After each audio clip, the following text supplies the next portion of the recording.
ጥበብንና ዕውቀትን ለሰው ልጆች እንዲገልጽ ስልጣን የተሰጠው ትምህርት አልገባቸው ላለና የአእምሮ እድገት ውስንነት ላለባቸው ጠበሉን ሲጠጡና ሲጠመቁ እንዲሁም ጸሎተ መልክውን እየደገሙ ሲማጸኑት ከአምላኩ በተሰጠው ስልጣን አእምሯቸውን የሚከፍት አቤቱ የቅዱስ ዑራኤል አምላክ ሆይ ይቅር በለኝ ብሎ በስምህ የተማጸነኝን እምርልሃለሁ።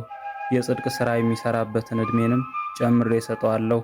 ስምህን የጠራ መታሰቢያህን ያደረገ በፍርድ ቀን የአንተ አስራት ለመሆኑ ምልክት እንዲሆነው በግንባሩ ላይ በወርቅ ቀለም የመስቀል ምልክትን አትምበታለሁ ብሎ ጌታችን ቃል የገባለት መራሄ ብርሃናት ተብሎ በብርሃናት በመባረቅትና በነጎድጓድ ላይ የተሾመ እመቤታችንን በስደቷ ጊዜ መንገድ የመራት ለዓለም ድህነት የፈሰሰ የጌታችንን ክቡር ደም በዓለም ሁሉ ረጭቶ ዓለምን የቀደሰ ለብዙ ቅዱሳን ጽዋ ልቡናን አጠጥቶ ጥበብና ዕውቀትን የገለጸ የስሙ ትርጓሜ የብርሃን ጌታ ወይም የብርሃን አምላክ አንድም ይቅርባይ ማለት የሆነ የመላእክት አለቃ ቅዱስ ዑራኤል ዛሬ ጥር 22 ቀን የተሾመበት ዓመታዊ የመታሰቢያ በዓሉ ነው።